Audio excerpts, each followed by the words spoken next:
What's good, Reasoners, Reason users, Reason people? My name is D-Rock, and I am absolutely exhausted today, but I figured I would end my day with doing a tutorial.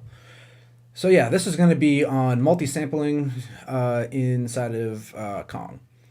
So we're going to do this so we can get more variation out of our drums since I'm cheap and I don't want to buy a million microphones or hire out studio time in order to do a live drummer. So we're going to give our Kong drums a bit more variation.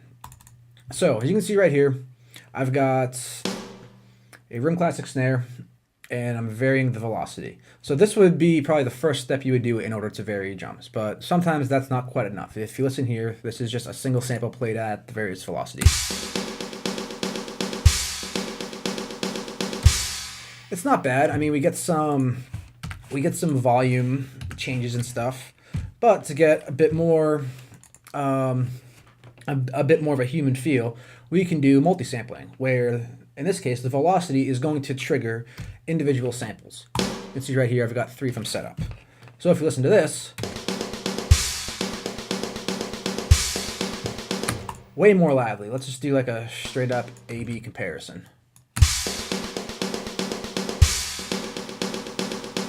See, this one just feels so much more robotic compared to hitting the various samples.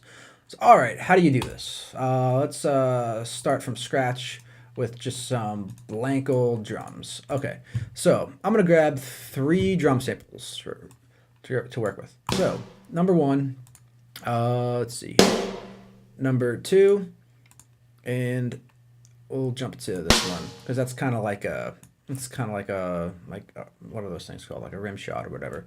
I'm not a drummer, I don't know. All right, so let's move all these into number 1. And now what we're going to do is we're going to change the velocity sensitivity for each one of these, for each location. So we'll start with the very first one. So the hardest it's going to hit, 127.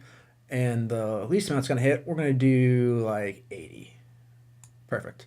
All right, second one. We're going to drop this one down to 79. That way it switches samples right around that point, and we'll bring this one up to 40. And then drop this one down to 39 and leave that one at 1 because we still want it to hit down there. So now, depending on the velocity,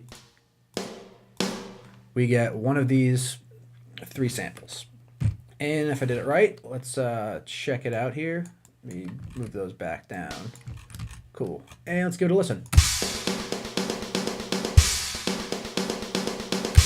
So yeah, it's way more human. It's pretty simple little trick to do as long as you can find the right samples to use. Yeah, it's an easy way to make your drum sound a bit more realistic and more human. So if you have any questions, comments, or concerns, you can drop me a comment or shoot me a message. Otherwise, I will catch you guys next time.